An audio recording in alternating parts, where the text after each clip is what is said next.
নমস্কাৰ নতুন সংবাদৰ তৰফৰ পৰা সকলোকে স্বাগতম জনাই ষ্টুডিঅ'ত মই সাগৰিকা কোভিড প্ৰটকল মানি চলি যোৰহাটৰ মৰিয়নিত গুৰু জয়ন্তী পালন কৰাৰ উপলক্ষে প্ৰদৰ্শন কৰা হয় ভাওনা টেঙাবাৰী গাঁৱৰ নামঘৰত দধিচি মুনিৰ দেহত্যাগ বিত্তাসুৰ দৈত্যবধ এই ভাওনাখন কেনেদৰে মঞ্চস্থ কৰা হ'ল চাওঁ আহক আমাৰ সাংবাদিক মদন মোহন পাকবন্ধাৰ এই বিশেষ প্ৰতিবেদন আজি জগতগুৰু শ্ৰীমন্ত শংকৰদেৱৰ জন্মোৎসৱ উপলক্ষে এই টেঙাবাৰী গাঁৱৰ ৰাইজে জন্মোৎসৱ দিনত উদযাপন কৰিলে আৰু নিশালৈ তেওঁলোকে এভাগী মহাপুৰুষীয়া নাট মঞ্চস্থ কৰিবলৈ আগবাঢ়িছে আটাইতকৈ ডাঙৰ কথাটো হ'ল কি এই কৰোণা অতিমাৰীৰ বাবে সমগ্ৰ অসমত আচলতে যি ভাওনাৰ পৰম্পৰা গুৰুজনাই পূৰ্ব সৃষ্টি ভাওনাৰ পৰম্পৰা বন্ধ হৈ আছিল আৰু আমাৰ যদি ভুল হোৱা নাই যোৰহাট জিলাত লকডাউনৰ পিছত আজি প্ৰথমবাৰৰ বাবে এই নামঘৰ ভাগিত মহাপুৰুষীয়া ভাওনা প্ৰদৰ্শন হ'ব এই ভাওনাক লৈ আচলতে এই ভাওনাক লৈ সমূহ ৰাইজ উৎসাহী হৈ আছে কাৰণ আচলতে বৰ্তমান সময়ত ভাওনা এক পেশালৈ ৰূপান্তৰিত হৈছে ইয়াত জড়িত থাকে গায়ন বায়নৰ পৰা আদি কৰি তেওঁলোকৰ যি ভাৱৰীয়াসকল তেওঁলোকৰ অৰ্থনৈতিক দিশতো বহু ক্ষেত্ৰত সহায় কৰে গতিকে এই লকডাউনৰ সময়ছোৱাত আচলতে অৰ্থনৈতিকভাৱে এই ভাওনাৰ যিসকল শিল্পী আছিল সেই শিল্পীসকল বহু পিছ পৰি গৈছিল আজিৰ পৰা তেওঁলোকৰ ভাল দিন আহিব বুলি আশা কৰিছে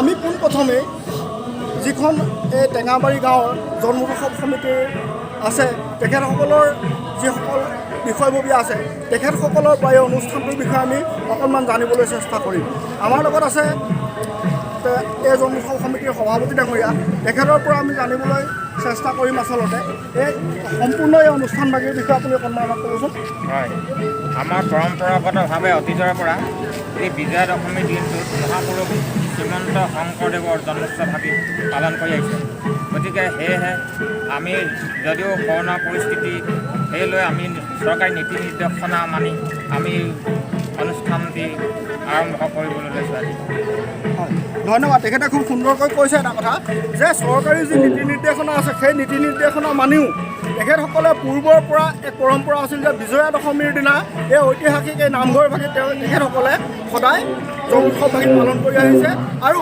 সেই পূৰ্বপুৰুষসকলে যি কৰ্ম কৰিছিলে তাক অনুকৰণ কৰি তেখেতসকলে আজি ইয়াত দিনৰ ভাগত নাম কীৰ্তনকে আদি কৰি যিবিলাক ধৰ্মীয় আধ্যাত্মিক কৰ্ম সম্পাদন কৰিলে তাৰপিছত আজি তেখেতসকলে মহাপুৰুষীয়া ভাগি নাট ইয়াত প্ৰদৰ্শন কৰিব আমাৰ লগত আছে আনাচুৰ এজন বিষয়ববীয়া তথা এই অঞ্চলৰ স্থানীয় এজন যুৱক তেখেতৰ পৰা আমি গোটেই অনুষ্ঠানটো সম্পৰ্কত অকণমান জানিব বিচাৰিম পোনপ্ৰথমে আপোনালোকলৈ ধন্যবাদ জ্ঞাপন কৰিছোঁ আৰু আমাৰ গাঁওখনৰ আচলতে এতিয়া বৰ্তমানৰ যি বাসপ্ৰথম যি আমাৰ জন্মজয়ন্তী ভাগি আজি ইয়াত দুদিনীয়া কাৰ্যসূচী আমি উদযাপন কৰিছোঁ ইয়াৰ আমি নামঘৰৰ মূল দুৱাৰেদি আমি ইয়াতে এটা আশা কৰিম যে আহিবলগীয়া দিনবোৰত যি কৰোণা মহামাৰীৰ যি সন্ত্ৰাস এই সন্ত্ৰাস যাতে আৰু নহয় যিসমূহ গায়ন বায়নকে ধৰি যিখিনি কলা কৌশলী সাংস্কৃতিক প্ৰেমী ইয়াত জড়িত হৈ থাকে আচলতে এখন ঘৰ আমি আশা কৰিছোঁ যাতে আৰু এনেকুৱা পৰিস্থিতি নহয় সকলোৰে কাৰণে এটা শান্তি সম্প্ৰীতি ঘূৰি আহে এই আশা কৰি আমি আজি আমাৰ নামঘৰসকলে আজি মূৰ দোৱাইছে ভগৱানৰ শ্ৰীচৰণ হয় ধন্যবাদ মোৰ লগত আছে ভাওনাৰ লগত জড়িত অৰ্থাৎ এই অঞ্চলৰ এজন স্থানীয় যুৱক মোৰ বন্ধুপতি মানস তেওঁৰ পৰা আমি জানিবলৈ চেষ্টা কৰিম আচলতে এই বৰ্তমান এই কৰোণা অতিমাৰীৰ সময়ত তেখেতসকলৰ এই ভাওনা যি সংস্কৃতি ভাওনা সংস্কৃতিটো সম্পূৰ্ণৰূপে বন্ধ হৈ আছিল তেখেতসকলে যথেষ্ট আৰ্থিক সমস্যাৰ সন্মুখীন হৈছিল আজিৰ পৰা ভাওনা ইয়াত আকৌ নতুনকৈ আৰম্ভ হ'ব আজিৰ পৰা যোৰহাট জিলাত নতুনকৈ ভাওনাই প্ৰাণ পাই উঠিছে এই ক্ষেত্ৰত তেখেতৰ অনুভৱ কি আপোনাৰ অনুভৱ কেনেকুৱা আজি প্ৰথম ভাওনা আপোনালোকে আৰম্ভ কৰিবলৈ লৈছে প্ৰথমতে আপোনালোকক স্বাগতম জনাইছোঁ আমাৰ গাঁৱলৈ আমাৰ গাঁৱৰ ইতিমধ্যে এই নামঘৰ ভাগি প্ৰতিষ্ঠা হোৱা শতবৰ্ষ হৈ গৈছে 1915 চনতে আমাৰ নামঘৰ ভাগি প্ৰতিষ্ঠা হৈছিল আজি যি মহান অনুষ্ঠান আমাৰ পৰম্পৰাগতভাৱে 1973 চনৰ পৰা একাধিক্ৰমে ভাওনা আমাৰ গাঁৱত মঞ্চস্থ হৈ গৈছে এই আপাহতে আপোনালোক সংবাদসেৱীক আমি শ্ৰদ্ধা জনাইছোঁ। আপোনালোক আহি আমাক যথেষ্টখিনি উৎসাহ যোগাইছে।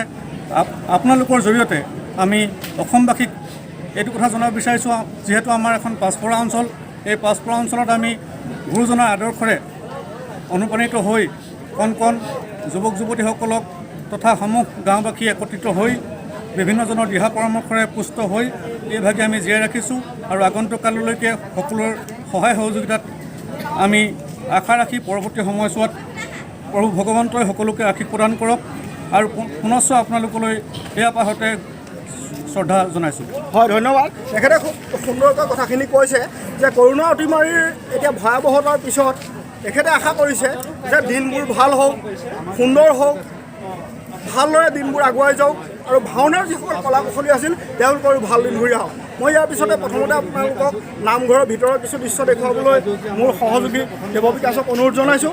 ইয়াৰ পিছত আমি পোনে পোনে যাম চুৰঘৰলৈ, য'ত এতিয়া ভাওনাত যিসকল ৰাইজে ভাও মঞ্চস্থ কৰিব তেখেতসকলৰ ইতিমধ্যে সাজসজ্জা হৈ আছে, তাক দেখুৱাবলৈ চেষ্টা কৰিম। এয়া দেখিছে আপোনালোকে নিশ্চয় ইতিমধ্যে দৰ্শক আহি ইয়াত নামঘৰত উপস্থিত হৈছেই আৰু আমি এতিয়া পোনে পোনে যাবলৈ চেষ্টা কৰিম প্ৰথমে আমাৰ যি শব্দযন্ত্ৰী আছে শব্দযন্ত্ৰী ওচৰলৈ, কাৰণ ভাওনাৰ লগত বৰ্তমান সময়ত আধুনিক যুগত আটাইতকৈ এক গুৰুত্বপূৰ্ণ অংগী বিষয় হৈছে শব্দ অৰ্থাৎ মাইক।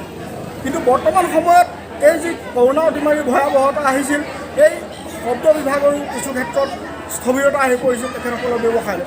আমি এতিয়া তেওঁলোকৰ পৰা জানিবলৈ চেষ্টা কৰিম তেওঁলোকৰ মনৰ অনুভৱ কেনেকুৱা। আজিৰ পৰা আকৌ ভাওনা যি শিল্প, ভাওনা শিল্পই প্ৰাণ পাই উঠিছে। আহকচোন আমি জানি লওঁ এই শব্দযন্ত্ৰীসকলৰ মনৰ অনুভৱ। হয়, কওকচোন আপোনাৰ মনৰ অনুভৱ কেনেকুৱা? আচলতে বহুদিন ধৰি আমাৰ এই যি আপোনালোকৰ শব্দৰ ব্যৱস্থাটো স্থবিৰ হৈ গৈছে লকডাউনৰ। এতিয়া আজিৰ পৰা আকৌ যোৰহাট জিলাত ভাওনা প্ৰথম আৰম্ভ হৈছে, গতিকে আপোনাৰ মনৰ অনুভৱ কেনেকুৱা? ভাওনা আকৌ এই যি শিল্প, এই শিল্পটোৰ প্ৰাণ পাই উঠিবনে?